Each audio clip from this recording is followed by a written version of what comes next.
Hoje eu vou falar do Hulk, aquele personagem massa, divertido que aparece nos filmes da Marvel Disney. Só que não, eu vou falar pra vocês de uma versão sombria em que Hulk comete uma série de crimes, ele coleciona mulheres e faz com elas o que ele bem entende, contra a vontade delas. Enfim, esse cara é um tremendo de um canalha. E não, isso não é uma fanfic, ok? Esse é o próprio Hulk, só que do futuro. Tá embaralhado? Não estão sabendo do que eu tô falando? Eu vou explicar melhor. Hulk é um personagem que eu gosto bastante, eu já fiz vários vídeos aqui no canal sobre ele, e um dos principais motivos que torna Hulk atraente pra mim é o fato dele fugir desse bom mocismo típico de super-herói. Sim, ele ainda tem boas intenções, sim, ele ainda salva o dia, mas isso num turbilhão de outros sentimentos, emoções, um monte de coisa que passa pela vida dele. A gente não pode perder de vista que Hulk é acima de tudo um personagem trágico. E aqui eu falo tragédia no sentido do teatro grego antigo, no qual os personagens lutam contra o seu próprio destino. E conforme a gente vê na história de Hulk, Bruce Banner é um cientista que vai passar a vida toda lutando contra o destino, que é de se tornar Hulk. Algo que ele não pode evitar e que sempre aparece contra a sua vontade. Mas o destino dele é continuar se tornando Hulk para todo sempre. Ele não vai conseguir parar com isso. Daí que a vida do Bruce Banner se torna uma tragédia, porque ele não consegue fazer com que isso deixe de interferir na sua vida. O seu relacionamento com a sua amada Betty Ross é completamente zoado por causa disso. Ele não consegue manter os amigos e ele não confia em si mesmo. Ele sabe que a qualquer momento ele pode explodir e virar um monstro. Daí o fato da série dos anos 70 ter capturado tão bem essa solidão do personagem, de alguém que vai continuar lutando e lutando contra o destino, mas sabendo que no final quem vence é o destino. Outro aspecto também interessante sobre Hulk, e isso vem da literatura, do médico e o monstro, é o quanto que ele é um super-herói que muitas vezes é governado por uma série de afetos baixos. Ou seja, nem sempre ele quer exatamente salvar as pessoas, às vezes ele só quer dar porrada. Hulk, portanto, tem um componente muitas vezes sádico e extremamente narcisista, que é o fazer valer a sua vontade na base da porrada. Daí que bons escritores que já passaram pelo Hulk sacaram que esses afetos baixos também envolvem outras coisas. E aqui eu tô falando daquela coisa mega polêmica que é o desejo sexual. Existem uma série de histórias que mostram que o Hulk também é um taradão. Além, é claro, de outros sentimentos ou mesmo ressentimentos, que faz com que qualquer pessoa, inclusive o Hulk, seja vingativa, que queira sempre os outros sob controle, quer mandar, sabe aquele tipo de coisa, botar o pau na mesa e dizer assim, eu mando nesta merda! Então, Hulk muito traduz isso tudo. O melhor e o pior da gente está ali sintetizado num personagem que à primeira vista é só um bombadão verde sem camisa. Por causa desses elementos, Hulk tem uma série de boas histórias, e principalmente histórias que se passam no futuro do Hulk. Até já tem um vídeo aqui mais antigo no canal sobre a história Hulk e o Fim, que é maravilhosa, mas também tem uma outra dele, que inclusive costuma ser publicada junto com a Hulk o Fim, que é Hulk Futuro Imperfeito. Ambas as histórias conseguem ser muito boas porque elas pegam um personagem trágico, ou seja, esse cara que luta contra o destino, e se perguntam, ok, e qual vai ser o destino de Hulk afinal? E é nesse ponto que, quando você tem um bom escritor, boas ideias surgem. E é o caso de Peter David, talvez o autor mais lembrado em sua passagem pelo Hulk, e que é ele o autor tanto de O Fim quanto o Futuro Imperfeito. Eu vou comentar aqui nesse vídeo só mais especificamente Futuro Imperfeito, porque vocês vão ver, só ele rende aqui muita coisa. E é uma história que tem uma arte muito bonita, desenhada pelo Jorge Pérez e com as cores do Tom Smith. Foi publicado originalmente em 1992 e tem uma pegada meio de quadrinho europeu. E quando eu falo isso, estou falando de um típico estereótipo de álbum francês, no qual a arte tem todo um apreço, todo um cuidado. Dá pra ver aqui que nessa história Hulk Futuro Imperfeito, os autores queriam dizer a todo custo, olha só, fizemos uma obra de arte. E conseguiram.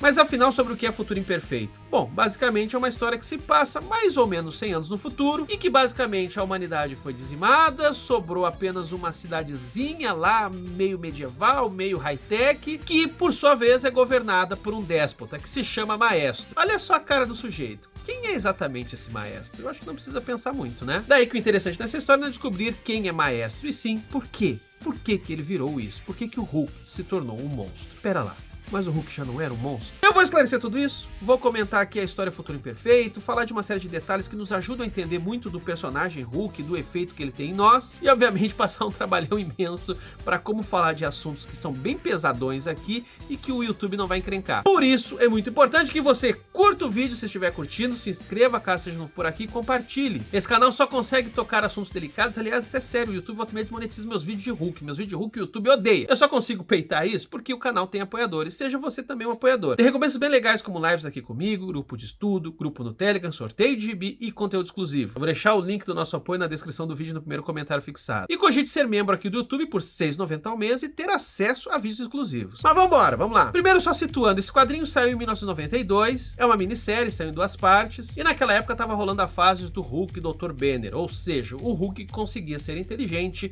pensar como o Dr. Bruce Banner mesmo sendo Hulk. Algo que a Marvel fez em Vingadores Ultimato e pelo que eu vi nessa série aí que teve da She-Hulk. Então esse detalhe é importante porque vocês vão ver aqui um Hulk inteligentão, que pensa e tal, mas que ainda assim pode ser bastante sórdido. Mas vamos lá, o que rolou? Terceira Guerra Mundial. O que é um clichê, mas pensem, uma guerra atômica é algo que tem tudo a ver com o Hulk, um personagem que só foi criado por causa da energia nuclear. No caso aqui específico, uma bomba de raios gama que tornou aquele Dr. Franzino num cara forte e sarado. O ponto é que por causa dessa terceira guerra mundial, que dizimou praticamente toda a humanidade, a Terra ficou radioativa, morreu tudo e todos, enfim, aquele negócio, né? Fim do mundo completo. Só que Hulk, o super-herói, é resultado de uma radiação. Daí que os efeitos no mundo acabaram deixando ele até mais forte. Porém, nesse mesmo mundo, mais forte perante o quê? Praticamente não tem mais ninguém. Dotado então do pouco que restou de tecnologia capaz de abrigar pessoas sem sofrer o efeito da radiação, Hulk constrói uma cidade para ele. E aqui é o nome mais sem criatividade do mundo. Se chama Distopia,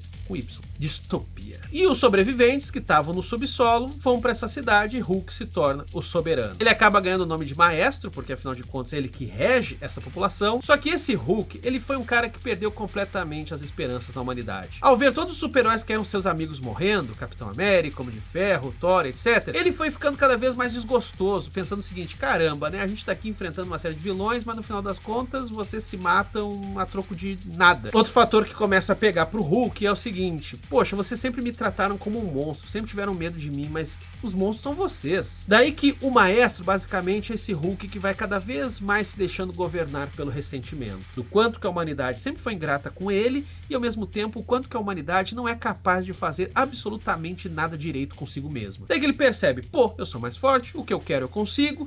Quer saber? Eu vou governar as pessoas. E vou governar na mão de ferro, sacou? Porque essa galera não sabe o que faz. Maestro, então, de certa maneira, é aquele intuito do déspota esclarecido. O cara que tem boas ideias, tem boas intenções, ele quer cuidar das pessoas, mas ele entende que as pessoas não são muito habilidosas para cuidarem de si mesmas. O que é, cabe lembrar, uma lógica muito elitista que vem da aristocracia, de que alguns possuem a habilidade, a excepcionalidade de governar, de comandar os outros. Porém, como vocês bem sabem, poder absoluto corrompe absolutamente. E o Hulk, agora maestro, vai acabar se tornando cada vez mais sórdido. Porque já que ele é um ser de outra estirpe e a humanidade sabe cuidar de si, ele começa a pensar o seguinte: cara, eu sou um ser superior. E por causa dessa mentalidade, ele vai usando dos seres humanos como ele bem entende. Ele escraviza, ele tortura, ele mata e, o que eu acho mais pesado aqui nesse quadrinho, porque componentes sexuais costumam não aparecer de forma tão evidente em quadrinhos de super-heróis, aqui, basicamente, Hulk coleciona mulheres para poder violar elas. E tem um detalhe ainda mais pesado, tá?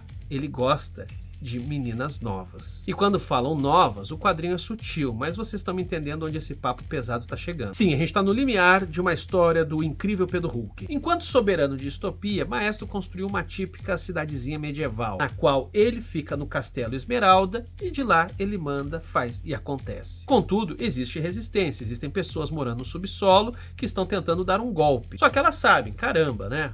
O outro oponente é um cara indestrutível, a gente não tem como fazer nada. Daí que eles têm uma ideia: em posse da máquina do tempo do Dr. Destino, eles vão para o passado para conseguir ajuda. E quem eles buscam para salvar eles?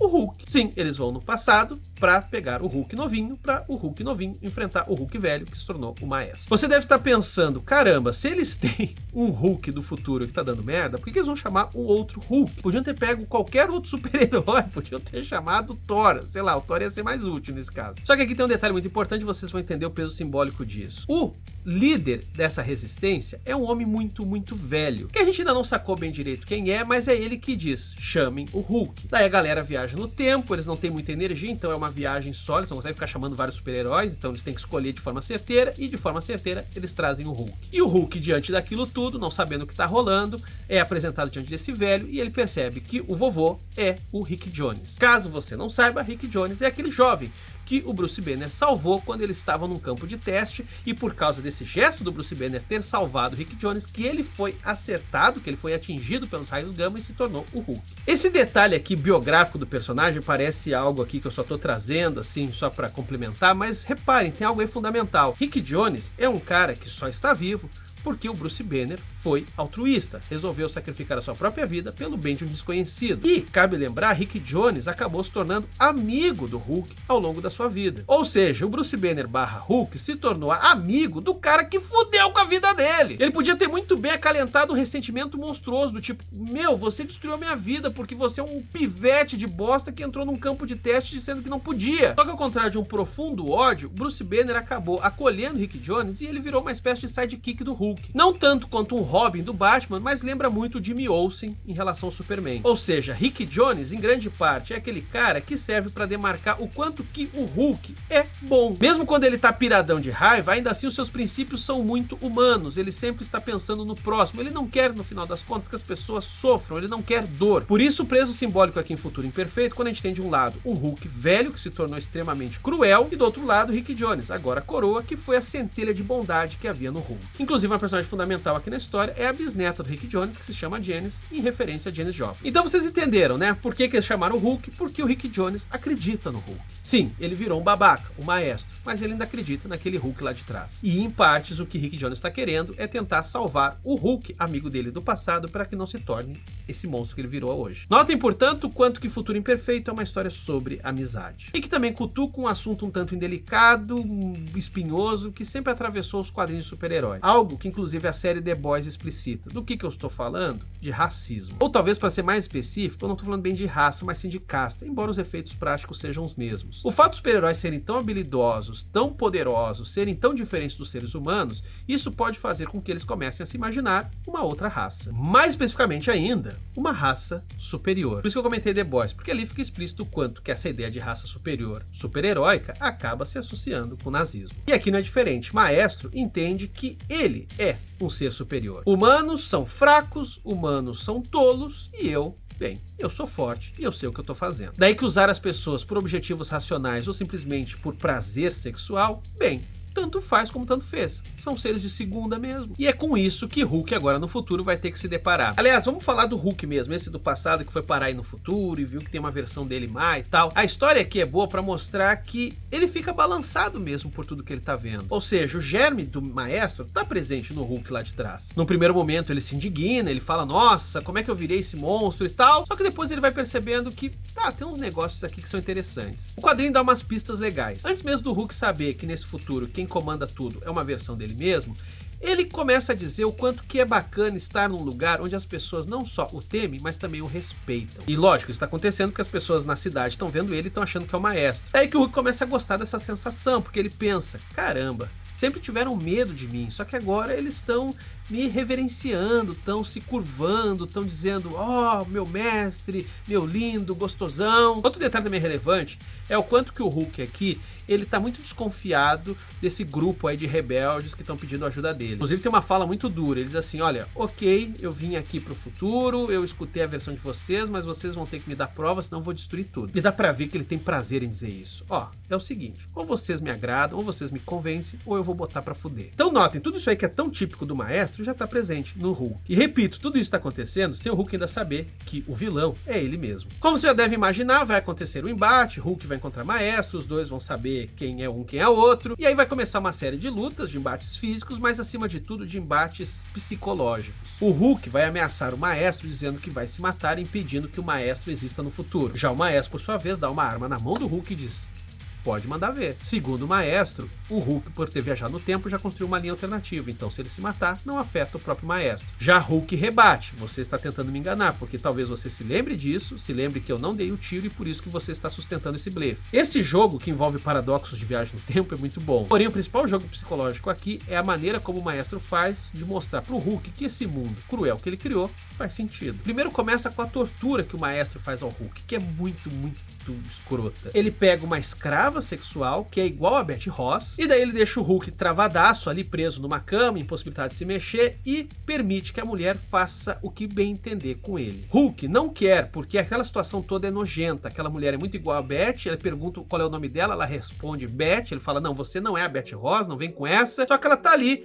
para dar prazer a ele, mesmo contra a vontade dele. Então você aqui tem uma típica imagem de mas que ao mesmo tempo serve para ir convencendo ao Hulk que seres humanos servem tão somente para isso, para fazer o que a gente quer, senão a gente mata. Nessa toada de dar prazer ao Hulk, mesmo contra a sua vontade inicial, o Maestro vai conseguindo fazer a cabeça do próprio Hulk. Ele vai mostrando, olha, esse mundo aqui, eu sei que não é o melhor, eu sei que eu sou meio malvadão e tal, mas é o jeito que os humanos entendem. E o Hulk vai aparecendo num primeiro momento que até tá comprando um pouco ali daquelas ideias. Afinal, ele também já sofreu muito com a perseguição de humanos e ele sabe que, bom, talvez o jeito seja virar o jogo. Porém, a gota d'água pro Hulk é quando eles vão para as terras desoladas, que é um lugar fora ali daquela cidadela, onde pessoas vivem numa situação extremamente precária. O Maestro só vai lá para dar alimentos em troca das meninas novas desse povoado. E tudo isso, obviamente, para ele construir o seu harém. Esse é o ponto que daí pro Hulk, aí não tem mais como aceitar isso tudo. É o famoso gota d'água do tipo, não, isso é muito, muito monstruoso e sim, eu sou esse monstro e é por isso que eu preciso destruir isso. Eu, enquanto monstro, preciso destruir o monstro dentro de mim. Daí a coisa que vocês podem imaginar se sucede numa grande batalha final, com os rebeldes contra o exército do Maestro, Hulk contra Maestro. Inclusive o Maestro vai até ali a base dos rebeldes e se depara com o velho Rick Jones, que tenta se defender com o escudo do Capitão América, mas isso acaba jogando ele longe e caindo em cima do esqueleto do Wolverine. Sim, Rick Jones morre atravessado pelas garras de Wolverine. Daí que é simbólico esse negócio dele morrendo ali no meio das relíquias dos super-heróis, é como se fosse o último sobrevivente da era heróica. Contudo, o Hulk chega um pouco depois e volta a lutar com o Maestro. E um detalhe aqui significante é que Hulk pega as cinzas da Betty Ross e joga na cara do Maestro para deixar ele um tanto estonteado. Essa cena, por mais que pareça simples, ela tem um sentido simbólico muito forte, porque um pouco antes o Maestro tinha dito pro Hulk, a Betty Ross era uma chata. Poxa, ela era bonita, eu gostava dela, mas ela era uma chata, ela tava sempre falando dos sentimentos dela, eu tinha que ficar dando tempo para como é que ela se sentia, como é que tava o humor, caramba, eu gosto mesmo de escrava. Por isso que o Maestro vai dizer pro Hulk, olha, melhor essa Betty aí que é escrava, que eu nem sei o nome dela de verdade, que seja a Betty, do que a Betty real que a gente tinha lá atrás, aquela era muito xarope. Então aqui, quando no final o Hulk joga as cinzas na cara do Maestro, pois bem, ele tá lembrando ele de que